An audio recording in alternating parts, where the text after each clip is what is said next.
All right, welcome everyone to today's Impact webinar. I am so thrilled to be here. This is our first thought leadership webinar, and our goal for this session and all of our subsequent ones is to not only share valuable insights with each of you, but to really build a community where we can exchange ideas and learn together. And the ultimate goal, as the title suggests, is to build a community where we can all impact our contact centers. Today, we'll be focused on knowledge sharing on how contact center leaders can find success with AI. I'm Jackie. I'm the Director of Product Marketing here at Observe with a heavy focus on pre-sales value. So what that means is I'm helping prospects every day uncover how tools like Observe can help their business goals or help support their business goals and really help them craft a path to success. I'm thrilled to be hosting this series with my partner in crime, Sneha. It wouldn't be an impact and value series without her. Sneha, do you want to introduce yourself? Yeah, thanks, Jackie. Hey, everyone, I'm Sneha. I lead the Business Value and Analytics department here at Observe AI. Simply put, my team is responsible for driving customer value. Now, what does this mean? It means we are engaging with customers in different stages throughout the customer journey or the customer cycle. So we start at the prospecting or the pre-sale stage, where Jackie is my partner in crime, where we're helping businesses uncover pain points, doing value assessments for them, and just helping them realize how our solution fits into their long-term value. And then we also step in during the implementation stage where the prospects and now customers, we map out the entire value execution journey for them. And then finally, the hot topic like, hey, we've invested in your solution. When do we start seeing the return on investment, right? So we use all of the data on our platform. We help craft that story around what strategies you can use to drive that success. So we're basically solutioning for every customer's success. And I'm thrilled to be co-hosting this webinar series with Jackie here today. And I think the one thing that I do want to add on is Jackie did say that, hey, we're here to build this community where, you can learn from each other. We're going to be sharing some valuable insights. But I was reading this post on LinkedIn from Dharmesh Shah the other day, and he touched upon how startups and companies, they find it very hard to build a community. And a lot of the times it's underestimated the value of building one. Like outside of just getting the opportunity to share some of the insights with each other and learn, I think what comes as an added benefit is the compounding effect of the network that you build with this community. And Jackie and I hope that with this community that we're trying to build, you get to take advantages of that network, compounding effect of that network. All right, so having said that, back to a little bit of the agenda, I do have a disclaimer. A lot of the insights and experiences Jackie and I are going to share are going to come from Observe AI. But for today's session, we are going to be focused on broader thought leadership, a lot of our interactions with industry experts, and just giving you some practical strategies on success. Jackie, over to you to kickstart some housekeeping items. Wonderful. Thanks, Sneha. So before we dive in, just a few things to help you get familiar with our platform. So as you go through this session, we do want this to be interactive. You'll see a lot of polls being pushed out during this. But the other thing we want you to use is the chat functionality, because again, communicate, share your insights, all those sorts of things with everybody here so that we can start building that community. And if you have questions throughout, we do have a session at the end for Q&A. So you'll see a Q&A section on the right-hand side. Feel free to plop those questions in throughout the session, and we'll be sure to cover those at the end. Your mics will be off during the session, so in order for it to be interactive, please, please, please use the chat function, engage with us with the polls, and we'll be excited to hear all of your thoughts. The session will be recorded, so for those that are missing it, it will be sent out afterwards with any additional resources as well. All right, so let's get into the content. You know a little bit about Sneha and I now, so we wanted to kick things off with an icebreaker to get to know a little bit about you. You'll see on the slide here, I have 2 questions. You only need to answer one and just use the chat functionality. So one is professional. How do you use AI in your work? Or if you feel more inclined to answer the personal, what's one way you use AI in your daily life outside of work? So plop those into the chat while we give everybody a second. Sneha, do you want to do your AI tip of the month? Yeah. So for me, my personal and professional AI tip of the month is the same, right? So the way I think about it is I want to automate a lot of the repetitive tasks. And in my line of work, I have to consume a lot of long form content, right? So it could be case studies, it could be a lot of videos, it could be a lot of workshops, long documents. And I do want to make sure that I'm maximizing on my time by just focusing on things that truly need my attention. So summarizing these long form content, it really helps me maximize my productivity. And I was just thinking about this, Jackie, while I'm talking about summarizing long form content, outside of the personal and the professional tip, I do want to overlay this with the contact center industry in general, right? So I think one of the simplest but most effective use cases of AI in the contact center space is call summarization, right? So let me give you a little bit of background here. So in the contact center space, you have agents talking to customers on the daily. They're using different channels. It could be phone calls, it could be chats, emails. And after every conversation, they have to manually document the key occurrences in that interaction, right? Now, these could be things like, hey, why did the customer call in? What did the agent do to resolve the query? Was the query resolved? And then what are the next steps, right? So after every conversation, an agent has to manually document this before moving on to handling the next customer query. What this does end up doing sometimes is there's a lot of context switching. And so it can introduce an element of inconsistency in note taking. And these are really important notes because you want to reference them later. And so when you have AI in the space, you can start summarizing these call interactions, and it's going to help you save on so much time. Like usually you spend 2 to 4 minutes documenting these, but now imagine if you can eliminate that 2 to 4 minutes after every conversation, right? That's going to have such a huge implication on your cost savings. But it's also going to like eliminate the inconsistency in note taking, but at the same time improve agent productivity, right? A lot of the time, say if I were just handling 10 queries on one day, now with this elimination of after called work, I can probably resolve 15 queries on that day. And that's just going to drive up your customer experience so much. So yeah, I think it's a phenomenal use case to start with. What Yeah. about you? Like, do you have, what's your personal or professional tip?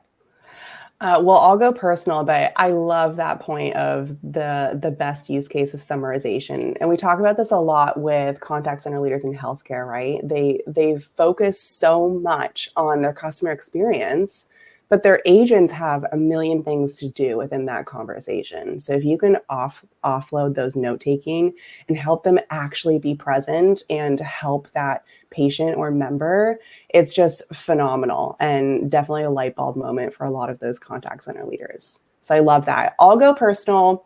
So I can honestly say I use AI at least every hour in the day, whether it's personal or professional. When I went into ChatGPT for the first time, I didn't know what I was doing, and then there was no turning back. I went to the dark side. I was at a networking event the other day, and someone mentioned that they hadn't used AI at all yet. And I was shocked, but I also resonated, right? It was that fear of, or I guess just uncomfortableness of, what do I use it for? Like, what are the use cases?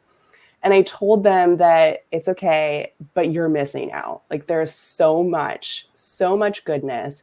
I will open it up on my phone to say, hey, I have a birthday party to plan. What are some good themes? I'll open up my fridge and see I have one ingredient, and I'll reach out.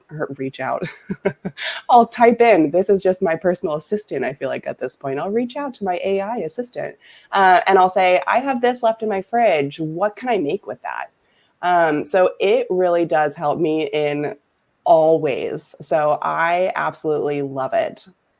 Okay, so there are some great ones coming into the chat. Let's see what we have going on. Yeah, I'm pretty confident we're going to resonate with so many of these. So I see one. about asking ChatGPT to help me ask questions to job candidates. Okay, I do relate with that. I do relate with that.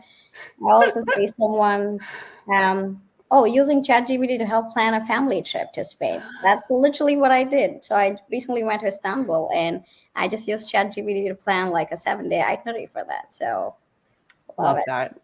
Love that. I have Alexa devices in most of my house. Yes. Yes. Love Alexa. I started to use them for call audits. Oh, phenomenal. Such great stuff here. Keep those tips going. I feel like this is good for all of us to start thinking about what are some additional use cases that we can all use it for. So keep that going throughout the conversation. I love that. Yeah, keep sharing your ideas. And I think, Jackie, thank you, first of all, for putting that fun icebreaker question. We're starting to gain some engagement. And our request is for the audience to continue this momentum that we have started on with. Having said that, let's start with the first segment of the webinar series today, and that's going to be talking a little bit about adoption, right? So, when you talk about adoption, I think many organizations they are hesitant about embracing AI, and that could be for a lot of reasons. Some people might find it very overwhelming. They might think it's very complex to integrate with your systems and softwares. And some people might even think it's a very risky investment. And it's nothing new. These are the kind of, blockers or challenges that we keep hearing on the daily. And everyone's right to have their fear around the uncertainty of AI or just embracing it, full blown. But one thing when you start thinking about adoption is start with some clarity, right? You truly need to understand your pain point, the business problem that you're really trying to solve for, and how AI can start optimizing your goals there. Now, before Jackie and I dive a little deeper, we're going to do a quick poll. And I think you should see that pop up on your screens momentarily. The question is, how are you using AI in your organization today? And everyone is required to submit an answer for this poll. So, yeah. Wonderful. Okay, so we'll pop the results on the slide here momentarily. But while we wait and we give you guys a second to respond, let's discuss this a little bit, Sneha. I think that this is so interesting. And when AI became just this phenomenon in the contact center world not that long ago, we really wanted to understand like how much is AI just changing the game in general. So we started to do some research and we found a Deloitte study that said those using GenAI specifically are actually achieving 57% more than they were before. And this kind of goes back to your summarization use case, right? Like how do you, and just your overall personal or professional rather tip of how to use AI, how do you offload that stuff and make yourself more productive and just make your day-to-day a little bit easier? I know from my experience with contact center leaders, the hardest part of adoption is just knowing where to begin and to just truly understand the power of where does it make sense to put AI and where does it make sense to keep yourself in that task. And especially with AI popping up anywhere and everywhere. I mean, you walk the floors of trade shows, everyone's talking about AI, everyone has the claims, the outcomes, the KPIs. It's almost like decision paralysis. Which booth do I go to? What do I say? What am I trying to achieve? And so I just think it's so, so hard. So let's talk about this a little bit. And, based on your experience on the implementation and adoption side, what is your advice for everybody? What's the most important thing to start with? Yeah, so I'm going to touch on 2 points here. One is start small and start with a high impact use case, right? Now, a high impact use case could mean different things for different organizations.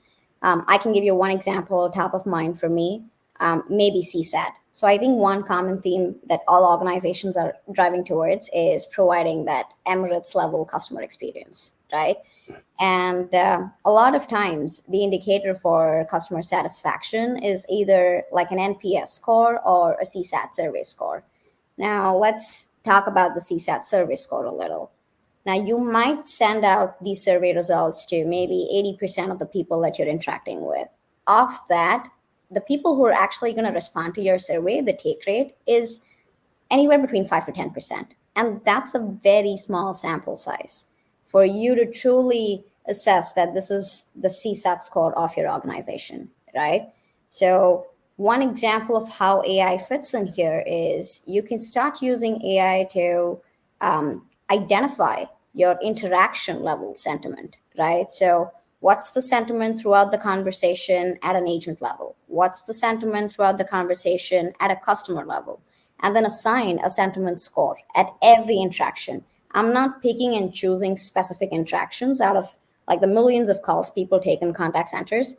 I'm saying have a proxy of a CSAT score for every call that you take. Now, this you can then marry this with the CSAT survey results that you're getting, but you can actually use this as a true reflection of what's really happening in your contact center. And can you then feed this into the performance cycles or the performance management for your agents, right? So, this is just one example of a high impact use case. Now, talking about starting small, right? My recommendation would be to start with small scale pilot projects. So, this is where we do something called a split testing. Now, you've picked your use case, you're now implementing this for a pilot group. So, you have a group which is going to use the solution, you have a control group which is not going to use the solution. And you choose your timeline, could be 4 weeks, 6 weeks, you want to start seeing some results. And then you're going to start comparing the success results of the group that's using the solution versus the group that's not, right? And then if you're starting to see a positive trend for the group that is using it, then that is an early indicator that the AI solution is working for you, right? So what this does is it helps build that credibility in AI's potential. Now you're starting to see that return on investment, and you feel confident that, hey, if I roll this out to a broader group, I am probably going to start seeing positive results as well, right? But one thing to keep in mind when you're running these pilot programs is you cannot get too aggressive with your success criteria. And the reason for that is you have to account for change management. And change management takes a lot of time, right? It's hard. If you're used to doing something a certain way for years together, and all of a sudden someone's telling you, hey, let's just completely change the way you approach your solution, you need some time to like just get familiar with the process and make that part of your workflow. And I will touch on change management a little further, but Yeah. I love that. I think, a pilot group is such a great way to test. We all love a good A/B test. And I think, there's something about purchasing a tool that you feel personally as the champion of this has so much power. Believe in me. I promise it'll make this impact. But it's hard to make that awareness for everybody, right? And so to have a pilot group, find your champions to feel that passion around the tool like you do, and to help bring that value and communicate that value, it's such a smart way to do it, and a little bit less risk, which is always good and makes us all feel a little bit more comfortable. yeah. All right, so we got some polls coming in. It looks like we've got a fair amount of people using AI in everything we do. I love that. So a really big AI group today. I love that. We don't use AI at all, a smaller number, but that's okay. A lot of folks are in that space, right? I think it's, to Sneha's point, start small, thinking about that high impact. It can be overwhelming to start thinking about that and figuring out what makes sense for my business. I don't know about you, Sneha, but I think, doing your research and finding the right vendors that really walk through the art of the possible with you definitely helps. And I think that, the folks that we talk to every day, they love that side. They come with a perspective, but their mind is open to a lot more of the art of possible when we start talking about all of the other things that they could see as successful. And I find sometimes their goals may shift because of that. So, it's not fun going somewhere alone, especially when it's new and it's risky. That's scary. So finding the right community and partner to help you along that journey, I think, can be really great. Yeah, I think you're spot on with that, Jackie. And I also see we have, I think the second highest response is we use AI, but I've not seen an impact. And that's a common challenge that we see, right? You're not seeing tangible ROI. And I think it does signal towards the success criteria you have set up. Sometimes it could be a misalignment in what you thought AI could help you with versus, the challenges that you faced with the technical setup and everything moving forward. A lot of times, like the the initiative, the guidance needs to be part of every department's workflow, right? It has to obviously come from up top, but it also needs to be something where everyone truly understands why we're using this as part of our workflow, right? So I would say in that situation, like if you're not beginning to see the impact just yet, it is definitely time to reassess your strategy and really try to understand what's the vendor or the solution that you've gone for. Why do you think it would have helped you in the first place? And what is it that's not working well, right? But Yeah. for those who use AI in everything we do, I think it's a very exciting position to be in. What this means is, hey, you're pretty far ahead in the AI implementation journey, but it doesn't stop there. It's not a one and done thing. Your AI thrives on feedback loops, right? So you have to continue that process of measurement, iteration. You have to keep optimizing for other opportunities that you see. So, yeah, I'm not really surprised by the poll results that we're seeing here today. Definitely not. I'll say one comment on the use AI, but not in our department before we move on. For those in that space, go reach out to those departments and see what AI tools they're using. Ask to see a demo, ask to talk about the use cases. I think one thing that I've realized is before AI, we all had our own tools, right? We worked in our silos. Marketing had a tool, sales had a tool, CSMs had a tool, and it was very, one-sided. This is what it's going to do for us. AI has really blurred the lines. And I think that we see that a lot in the contact center space. Not only can it be a contact center solution, but it could help marketing in terms of, hey, I've been running promotions. Are people actually calling in? Is it working? Which campaigns are driving more leads? Sales, what's working in terms of, objection handling and so on and so forth. So that's my one ask of you guys is just go reach out to the other departments, start to get to know the AI and the power of it and see, is there opportunity for you to use it within your department before you start looking outside? All right, so with that, let's hop into implementation, which kind of goes to, we have AI, but we're not seeing the impact. You've got the plan for what use cases, as Sneha said, those high ROI use cases. Those are the best way to start and starting small. But now you actually need to implement. And Sneha, talked about this in a great way earlier, right? You said change management. That is so, so, so important. So Sneha, we're going to talk about this a little bit, but let's launch the poll so that we get those responses in. So you'll see our second poll pop up here shortly. And our question is, what is your biggest blocker to implementing AI? So while you're voting, Sneha, you and I talked about this a few weeks ago, and you said something that seems so simple, but it was a huge light bulb moment for me. Outcomes are great, but high adoption is the true power of any solution. You could buy the best of the best solution, but if it's shelfware and it's not being used, those results don't even matter. And it just blew my mind. Like, we all think that every single day, right? But we almost leapfrog over that entire concept and just get so excited about the opportunity. And then frustration, right? Of, gosh, why isn't this working? So I think it's really the most overlooked piece of the puzzle, but to your point, the most important.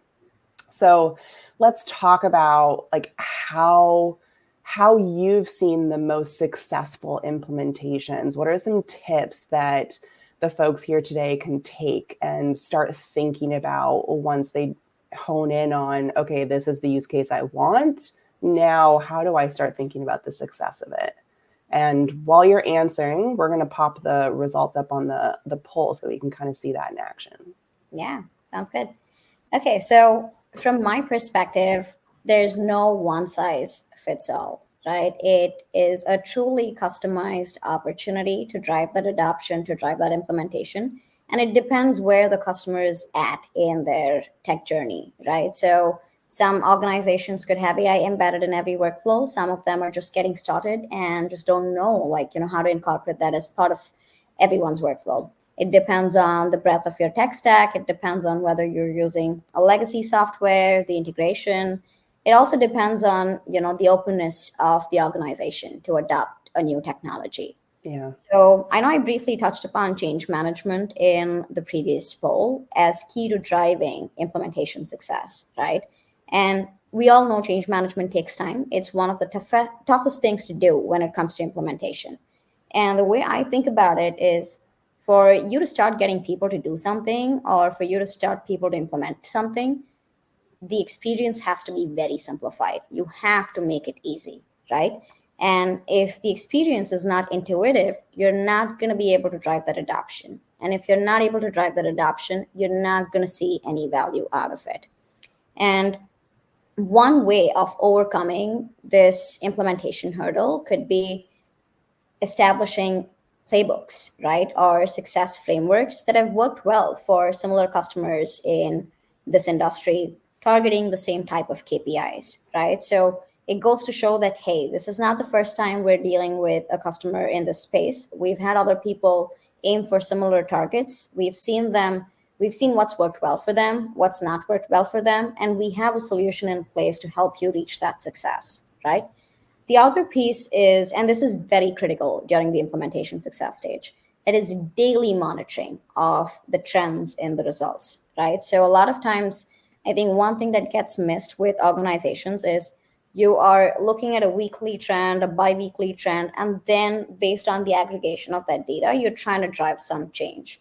But when you're implementing something net new, you have to be on top of it on a daily basis, right? So identify the right champion who's going to help drive that adoption for you, right? And the third and the most important thing is you have to choose a solution which is going to help you scale, it's going to help you customize, and it's going to provide you ongoing support when you feel stuck, right? So having a world-class implementation team being there, understanding your business and helping you iterate on your success criteria on the daily, that's going to make a world of difference. So Yeah. Yeah, I love that. I think, one thing you talked about is, really just thinking about what is that change management plan and what's the playbook. I think one thing I see a lot on the pre-sale side is everybody's in a different part of their technology journey, if you will, right? And every organization is rightfully so different. So one thing that might work really well for one organization may be vastly different in another. And so I think it's a lot of self-reflection, right? What are the most successful rollouts within my business? Who led them? Let's go talk to them. What worked? What didn't? What would you do different? And I think another thing you said that is so interesting, and I even do this myself when I think about tools, is you think it's just going to fit into your day-to-day life and make things easy, right? Like the magic wand, it's here. Now we can do it. We don't think about it will make my life easier, but I also need to understand the tool and I need to figure out, the best ways to use it. So what needs to stop in order for me to invest my time here so that we can actually, make this a repeatable and sustainable function. Yep. I love that. That's super helpful. All right. So we've got the poll results. Okay. Undefined ROI. Okay. This is pretty similar to the poll that we saw in the last section where we're using AI but are not seeing the results. I think that was the second highest poll selection. Yeah, this is pretty common, and as we said, right, you have to start small. If you start very aggressive, then more often than not you are going to fail. And so you also need to reassess, what do you mean by return on investment, right? Are you really truly tracking the right KPIs? A lot of times, and Jackie, I think we've seen this when we talk to so many stakeholders, is the focus is so much on, hey, I want like the hot buck in the bank, right? And oftentimes, like the qualitative side of improvement, it gets overlooked. But Hmm. the thing is, when you start seeing those qualitative improvements, there are ways that you can go on, and it's going to have like a cascading effect on so many other business pillars for the organization. So, definitely rethinking like what are some other KPIs that AI can help optimize for, right? And just having the right strategy to get to that ROI. You cannot roll it out all at once. You have to roll it out in phases and then keep learning from, every phase. Yeah. Yeah, gosh, I mean, we could have 5 sessions, just you and I, on ROI, what works and what doesn't. I think that it's such a difficult thing to tackle, and again, of course, it's different with every organization, so that's why it's so hard. Budget is an interesting one to me. We see this a lot in our area and with the stakeholders that we're working with, and I think one thing to think about as you're considering budget is think about what you're using it for, right? When I think about when I'm looking for a tool, I would consider myself the user. And I am going to prioritize certain things and it's just going to make sense to me, right? I'm in the day to day, I'm in the weeds, I'm doing all the things. It's so evidently clear how this tool is going to help me. But when I think about going to, the C-suite to get budget for that tool, they don't really know what I'm doing every single day. And so where the trickiest part is kind of closing that gap of we're on the same level playing field, right? We all want the same goal. The outcome is let's make ourselves scalable, let's make this more effective, all those things. But how we talk about it is very different. So we do this a lot on the pre-sale side of coaching of, okay, what are your goals for user? Who is the one that needs to sign this, right? Who's the buying committee? And what do they care about? What are we talking about in the all hands? What are we talking about in department meetings? What are your fiscal year goals? And let's help the business understand what you're doing and how it connects to that. So it's really that the art of the story. It's difficult, but I think, take that back as you're kind of thinking about budget, unlocking that, and think about the story that it's going to work and tie best to your business initiatives. Yeah. All right. Right.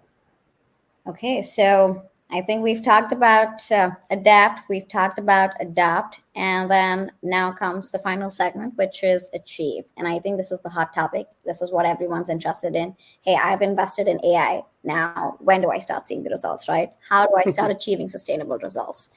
And before we actually get started, like Jackie and I, we're going to discuss some of the answers live, but this is usually the phase where businesses shift from the pilot projects to now full scale impact, right? We are going to get a little interactive this time in the chat with the third goal. And the question is, what are your immediate goals with AI? Start sharing them, and then Jackie and I will start discussing them live. All right. I'm just answering mine. Okay. And we saw this in the last poll, right? Of undefined ROI. Gosh, it's such a tricky thing. I think, the way we like to talk about it, Sneha, you and I every day, is hard cost and soft cost. And while it's clear we want to gravitate towards hard cost, when you think about the contact center space and evaluating, 1%, I mean, 2%, 1%, 0.5% is also pretty common. The soft cost, to your point earlier, is honestly maybe a little bit overlooked and a great place to start, because where you're starting is making decisions on hunches. So if you think about a tool and defining an ROI and these outcomes of success criteria, you're still making these hypotheses, is what I would call them, right? It's all based on hunches. But the real power is, hey, we're evaluating 100% of our calls. versus maybe 5 a week, let's just see what we know and what we don't know, right? Let's build reports on what's happening in the business. What are the top trending conversations, both positive and negative? And then maybe start thinking about, okay, maybe we need to shift our metrics. Maybe we need to talk about the right business outcomes in terms of what makes sense to do now versus midterm versus long term. And so I think that conversation, we have a lot, and Sneha, I know you do as well. What do you see in terms of, achieving success and maybe helping with that undefined ROI? Yeah, I think, and this one's pretty simple too, right? In terms of achieving success, it's really about continuous measurement and iteration, right? So I mentioned this briefly earlier. AI thrives on feedback loops, right? So whatever, the more rich data that you're feeding it, you're going to get better responses, and that's going to help reshape your strategies too on how you want to assess AI as part of your optimization goal. Now, I am seeing some interesting, polls for this question. So I see eliminating manual efforts. I'm seeing automating QA. And Jackie, this is what you were referencing to earlier, right? We have so many Mm-hmm. organizations which are doing like 2%, 2.5%. That's the evaluation criteria. And a lot of times, like, see, there are pros and cons to it, right? If you want to evaluate like a larger sample set, you're going to have to hire more people to QA those. And that is Mm-hmm. additional cost for your business, right? And I think this is also the place where a lot of contact centers, they're seen as cost centers. And we want to change that narrative to them being like, your revenue accelerators. Yeah. And with AI, like, the ability to automate and get visibility on 100% of your interactions, it's so important because let's take an example where, you're evaluating maybe 2 out of 100 calls that an agent is taking. And you don't know the factors that influenced that agent's behavior in that conversation. Maybe they had a bad day. Maybe, it was something external beyond their control. And maybe you pick the 2 calls where the agent did not do a good job, right? Now, your feedback for the agent is going to be, hey, you need to improve. It's going to impact their incentive too, because, a lot of this feedback ties to the agent incentive. And it's unfair for the agent that you're evaluating only 2 out of the 100 calls. What if they had like 50 calls where they've done a phenomenal job, right? So, automating this entire process and getting more visibility at an interaction level for every agent, I think that's such a phenomenal goal with AI. And also, like, outside of the summarization one that I talked about, I think this is another use case that we've seen hit the most. Yeah.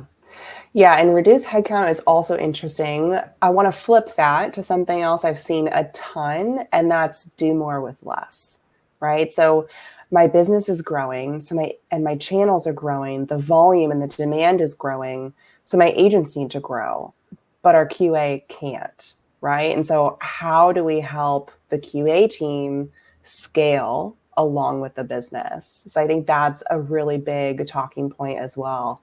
And the last one I love, and this kind of fits into the theme that we've been talking about a lot, Sneha, around just learn, iterate, and adjust, right? So this learn more, define value, and then figure out the ROI. And the last thing I want to talk about is just something you talked about in terms of there's so much goodness in your conversations, right? You sit on this treasure trove of data.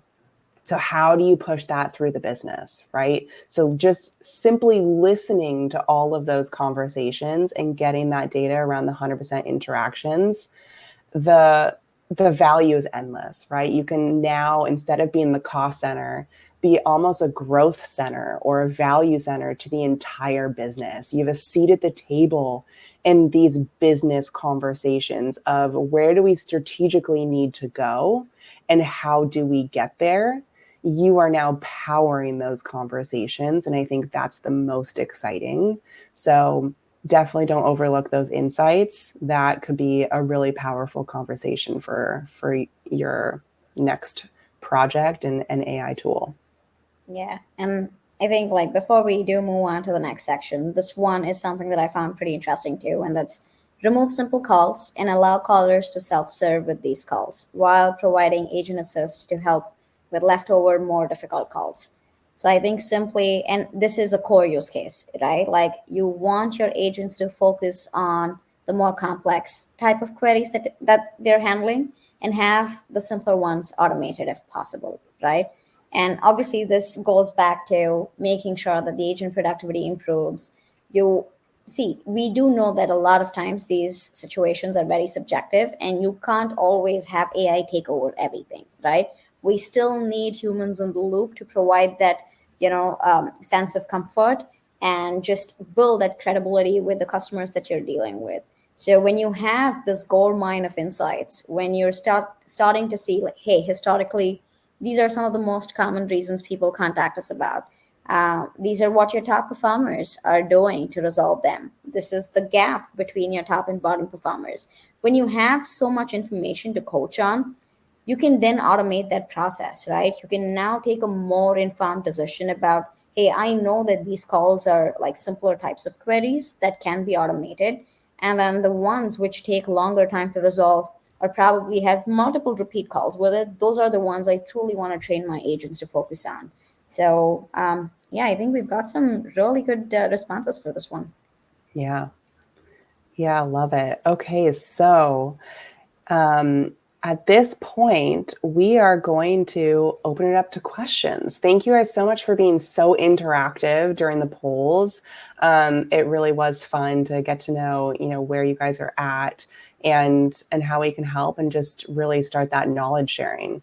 So we'd love to hear some questions in the chat. If you've popped anything in, thank you. If you haven't at this point, throw them in either to the chat or the Q&A. Either one is fine. And we'll start addressing those. So let's give everybody a moment here. Sneha, as we're waiting, what was your favorite part of the session so far? What was the most insightful thing that you heard from the audience? I think, and that's going to be the common one that we kept seeing. That's undefined ROI, and especially like in my line of work, like that's what my team is responsible for showing, right? Like we have to show ROI. So for me, it just gives me so much more insight into, hey, like this is a common problem, and I think it is one because of the way we're strategizing for it. There definitely needs to be a lot of, reassessing the strategy. There needs to be, we need to have more open discussions around the ability to adapt with the KPIs that you choose, right? So a lot of times we've seen people just come in with, hey, average handle time is the only KPI that I care about. And then when you start seeing like, hey, this solution can actually do a lot more than just handle time, then it just opens their eyes towards, I want to impact customer sentiment. I want to also look at maybe a real-time agent assist.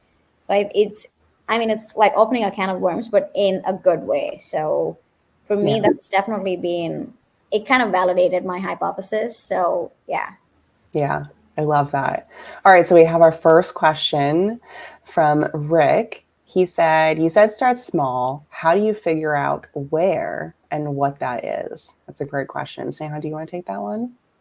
Yeah. So, in terms of figuring out where and what that is, I think what you could do is, again, there's no right answer to this, but the one way that we've seen work well is you usually choose a set of agents who are either your average performers or bottom performers, right? And the reason I talk about choosing the ones which are like in the bottom segment is because when you have top performers, they already know what's working well for them. So the scope for improvement there is not as much as the scope for improvement for your average or bottom performers. So you pick and choose agents where you see their scope for improvement is much larger, right? And then you compare them against, again, when I talk about the split testing, you have to make sure that the kind of agents that you're selecting for your treatment group are the same type of agents you're selecting for your control group. So that's one example of how you can start small. And in terms of like where, I think my answer is kind of going to be the same. Like you have to identify the segment in your business which you think requires maximum improvement, right? Yeah. Yeah, I love that. I think one thing that I'll add on to it is come into the discussion with the vendor with an open mind. I think there's a lot about AI that we're all still discovering as users, right? And so leverage the expertise of that partner and vendor to hear more about what are companies that are similar to myself doing? Where have they found the most success? And although your organization is going to be so different from others, there are a lot of alignments, within one industry, and it could spark a lot of good ideas around, I didn't think about that, or oh, that team's been talking about that I could see that being a good champion and maybe a good pilot group. So that's another piece. Start small, but start with an open mind and definitely leverage your partner or vendor rather as a community to help you build what's next in an impactful and sustainable way. All right. Well, I don't see any more Q&A coming in at this point. So I think with that, we will start going through our closing here. That wraps up today's session. Again, thank you all so much for being so interactive, both in the chat and on polls. It was great to learn a lot more about you, where you're at the AI, in your AI journey, and what your struggles are. I hope you enjoyed this knowledge sharing session. Special thanks to my lovely co-host, Sneha. I always love talking about all things ROI and success. So definitely a fun conversation. I can't wait to see what we unpack next month. And thank you all for joining us for our very first Impact webinar, where we're really striving to help contact center leaders drive meaningful and impactful change. As a part of this series, we're actually extending the impact beyond the contact center and beyond the webinar by donating to a different charity every month. This month, our charity of choice is Red Cross. In the recent events of Los Angeles, we thought this was very fitting to really put our support into the vital work of Red Cross and ensuring that their essential services reach everybody in need. Thank you, Jackie. And thank you to everyone who's participated in today's webinar. We would love to, continue this momentum over the next series that we have. If you are interested, there is an ebook which addresses a lot of the topics that Jackie and I covered today for you to download. We will be sending you an on-demand version of this webinar, so please keep an eye out for that. And as mentioned, this is our new monthly series. So next month's session is going to be on Thursday, 20th February, and it's going to be at 9 a.m. Pacific, 12 p.m. Eastern, with a discussion around how to accelerate revenue growth in your contact center. So we're really excited to continue building this community together. Have a great day. Bye, everyone. Bye, everyone.